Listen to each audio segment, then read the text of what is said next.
Welcome back friends. स्वागत है आपका फिर से एक नए वाले रोमांटिक लव स्टोरी में। तो फिर चलिए शुरुआत करते हैं आज के इस वीडियो को। शाम के वक्त सपना ने कहा, अनु अच्छे से तैयार होकर चाय बनाकर बाहर आना बेटा। वो लोग लड़के को भी साथ लाए हैं, शायद आज ही रिश्ता पक्का करने आए हैं। तो आदित्य ने कहा, आप टेंशन ना लो मम्मी, मैं सब संभाल लूंगा। आप बस आराम से बाहर बैठो अपने आर्मी ऑफिसर के साथ। सपना ने कहा, आदि तुझे ऐसे माहौल में भी मजाक सोच रहा है? एक बेटी के रिश्ते के लिए जब कोई आता है तो बेटी से ज्यादा घबराहट उसकी मां को होती है। जब तू बाप बनेगा ना तब तुझे समझ में आएगा। तो आदित्य ने मस्ती करते हुए कहा, मां मैं बाप तो तब बनूंगा ना जब मेरी शादी होगी, और मेरी शादी तब होगी ना जब ये छिपकली मेरे रास्ते से हटेगी। और मां लड़का बेंगा हो, काला हो, काना हो, जैसा भी हो, आज तो छिपकली को हाथों में करवा के ही रहूंगा। तभी अनु ने कहा, आदि मार खाएगा, अब और एक लफ्ज भी आगे कहा ना, मैं पहले ही इतनी टेंशन में हूं और तू क्या कर रहा है? तो सपना ने कहा, बेटा क्यों बहन को परेशान कर रहा है? जाकर बाहर मेहमानों की आओ भगत कर, मैं इसे लेकर आती हूं। आदित्य अनु के बाल खींचते हुए बोला, अच्छे से तैयार होकर आना छिपकली, लड़के वालों को डरा मत देना। आदित्य बाहर मेहमानों की आओ भगत में और खान पान की व्यवस्था में लग गया। कुछ मिनटों बाद ही अनु अपनी मां के साथ चाय लेकर आई। काफी देर की बातचीत के बाद आखिरकार अनु का रिश्ता पक्का कर दिया गया। सगाई की रस्म वही सादगी से की गई। शाम हो चुकी थी। सभी मेहमानों और घर वालों ने अनु और रजत को साथ में वक्त बिताने और बातें करने के लिए बाहर भेजने का प्लान बनाया। कुछ देर बाद अनु, उसका मंगेतर रजत और आदित्य तीनों ताजमहल जाने का प्लान बनाकर वहां से चले जाते हैं। ताजमहल पहुंचने पे आदित्य ने मजाक में कहा, जा चिपकली, जी ले अपनी जिंदगी, तू भी क्या याद रखेगी, घूम ले अकेले में। तब रजत ने कहा, थैंक यू आदित्य, हमें अकेले में वक्त देने के लिए। तब आदित्य ने कहा, अरे कोई बात नहीं, मैं समझ सकता हूं, वो तो मम्मी पापा के कहने पे मैं साथ में आ गया। आप लोग आराम से बात कीजिए, जब चलना हो तो मुझे फोन कर दीजिएगा, मैं भी यहीं घूम लेता हूं। तब अनु ने कहा, हाँ जा, बंदर शायद तुझे कोई मुमताज मिल जाए। आदित्य मुस्कुराता हुआ वहां से चल दिया। वो अपने फोन में कुछ देखते देखते चल रहा था कि अचानक उसकी टक्कर किसी से हो गई और उसके हाथों से फोन छटकर नीचे गिर गया। वो कुछ समझता इससे पहले एक आवाज आई, oh no, I am so sorry जी। आदित्य ने सामने देखा तो देखता ही रह गया। प्यारी सी मुस्कान, लंबे खुले बाल, बड़ी बड़ी आंखें, गोरा रंग और माथे पर लगी एक छोटी सी बिंदी। वो देखे ही जा रहा था कि वो लड़की बोली, आपका फोन। हेलो सर, आपका फोन। तब आदित्य ने कहा, ओह हाँ वो सॉरी, वो मेरा ध्यान नहीं था, मैं तब लड़के ने कहा, I am also sorry sir. तो आदित्य ने कहा, my name is Aditya, not sir.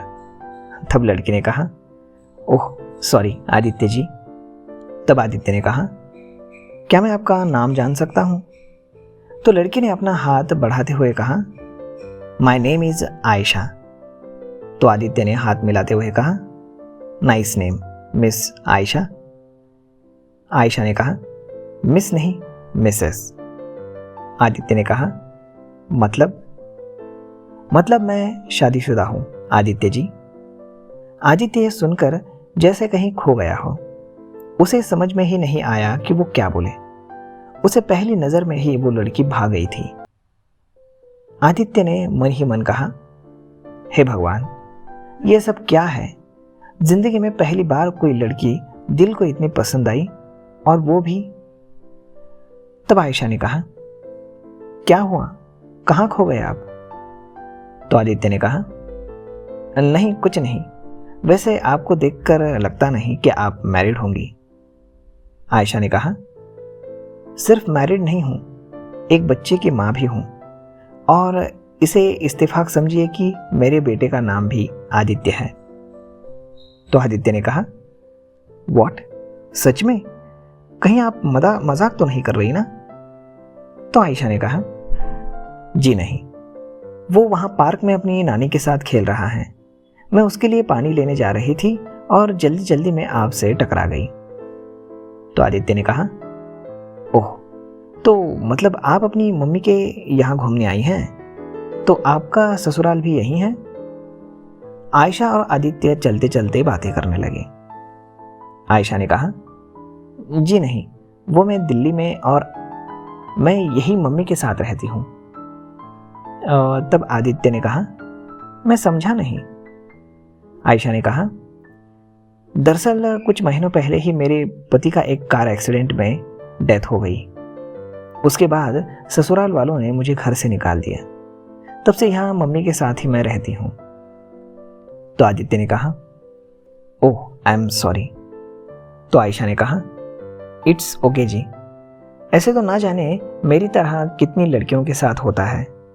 तो आदित्य ने कहा, एक बात पूछूं, अगर आप बुरा ना माने तो? जी कहिए। तो आदित्य ने कहा, आप दूसरी शादी क्यों नहीं कर लेती? तो आयशा ने कहा, नहीं कर सकती। लेकिन क्यों? आयशा ने कहा, क्योंकि मैं किसी और को वो सब कभी नहीं दे पाऊंगी जो मैंने विक्रम को दिया था। आदित्य ने कहा, ऐसा क्यों?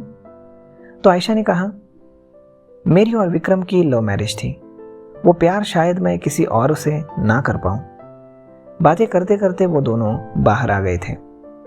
आयशा ने पानी की बोतल और कुछ खाने पीने की चीजें ली और वापस बगीचे की ओर चल दिए। तो आयशा ने कहा, वैसे आप यही रहते हैं? तो आदित्य ने कहा, हाँ जी, मैं यही रहता हूँ, लेकिन मैं दिल्ली में नौकरी करता हूँ, तो वहाँ भी आना जाना रहता है। वो आज दरअसल मेरी सिस्टर का रिश्ता पक्का हुआ है, तो वो अपने फियांसे के साथ यहाँ आई हैं और मम्मी पापा ने मुझे चौकीदार बना के उनके साथ भेज दिया है। आयशा मुस्कुराते हुए बोली, होता है ऐसा, पेरेंट्स को टेंशन रहती है हमेशा बच्चों की। वैसे आप चौकीदारी छोड़कर यहाँ? तो आदित्य ने कहा, मुझे कबाब में हड्डी बनने का कोई शौक नहीं है। उनकी लाइफ है, अपना अच्छा बुरा वो समझ सकते हैं, बच्चे थोड़ी ना है। आयशा और आदित्य बगीचे में अब आ चुके थे। आयशा ने कहा, आइए, मैं आपको छोटे आदित्य से मिलवाती हूँ। फिर दोनों बगीचे में आए। आयशा ने आवाज लगाई, आदि कम हियर बेटा, आओ पानी पी लो। एक 3-4 साल का मासूम सा बच्चा दौड़ते हुए आयशा के पास आया और उसके सीने से लगकर बोला, मम्मा, मैंने सबको रेस में हरा दिया, मैं फर्स्ट आया। आप नानी से पूछो। है ना नानी, आपने देखा ना मैं कितनी फास्ट दौड़ता हूं ना, टेलिन की तरह। आयशा की माँ ने कहा, हाँ मेरा बच्चा, देखा मैंने, अभी पहले पानी पी ले। फिर आयशा ने कहा, माँ, ये आपके लिए कुछ खाने के लिए लाई हूं। तो आयशा की माँ ने कहा, ये कौन है बेटा? तो आयशा ने कहा, ओह, मैं तो इनको मिलाना ही भूल गई, एक बार फिर से सॉरी आदित्य जी। तो आयशा का बेटा बोला, आदित्य, पर वो तो मैं हूं ना। तो आयशा ने कहा, इनका नाम भी आदित्य है बेटा, हेलो बोलो इनको। आयशा का बेटा बोला, हेलो मिस्टर बले वाले आदित्य, मैं छोटा आदित्य। फिर आदित्य ने कहा, हेलो छोटा आदित्य। आदित्य ने आयशा की माँ के पैर छुए और उनको नमस्ते किया। कुछ देर उन सभी के साथ बैठकर आदित्य ने आयशा के बेटे के साथ खेल कूद की, सभी के साथ बातें की। थोड़े समय बाद उनको अनु का फोन आया। तो फिर आदित्य ने कहा, माँ जी चलिए, आपको मेरी छिपकली से भी मिलवाता हूँ। फिर आदित्य उन सभी को साथ लेकर मस्ती मजाक करता हुआ अनु के पास पहुंचा और अनु और रजत से सभी को मिलवाया। फिर सबने बैठकर एक दूसरे से बातें की। आदित्य सभी को एक होटल में ले गया और वहां बैठकर सभी ने खाना खाया। आयशा का बेटा तो आदित्य से बहुत ही घुल मिल चुका था। आयशा उसको देखकर बहुत ही खुश थी। फिर कुछ घंटों बाद सभी ने एक दूसरे से विदा ली और सभी अपने अपने घर चल दिए। इस पूरी बातचीत और मेल मिलाप में आदित्य ने आयशा का फोन नंबर और उसके घर का पता भी जान लिया था।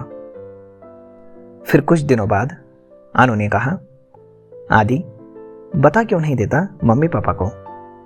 तो आदित्य ने कहा, क्या फायदा दीदी, वो शादी नहीं करना चाहती। फिर अनु ने कहा, तू एक बार उसको अपने दिल की बात बता तो सही, क्या पता वो हाँ बोल दे। तो आदित्य ने कहा, हिम्मत ही नहीं होती है दीदी, अगर उसे बुरा लगा तो मैं उसके घर भी नहीं जा पाऊंगा। तो फिर अनु ने कहा, लेकिन ऐसे कब तक तू सच से भागता फिरेगा? तो आदित्य ने कहा, पता नहीं दीदी, पहली नज़र में सिर्फ उसकी आवाज़ सुनकर ही मैंने सोच लिया था कि सच में मुझे मेरी मुमताज मिल गई। लेकिन उसकी बातें सुनने के बाद, उसे जानने के बाद कभी हिम्मत ही नहीं हुई कि उसे अपने दिल की बात बता सकूं। तो अनु ने कहा, मैं बात करूं?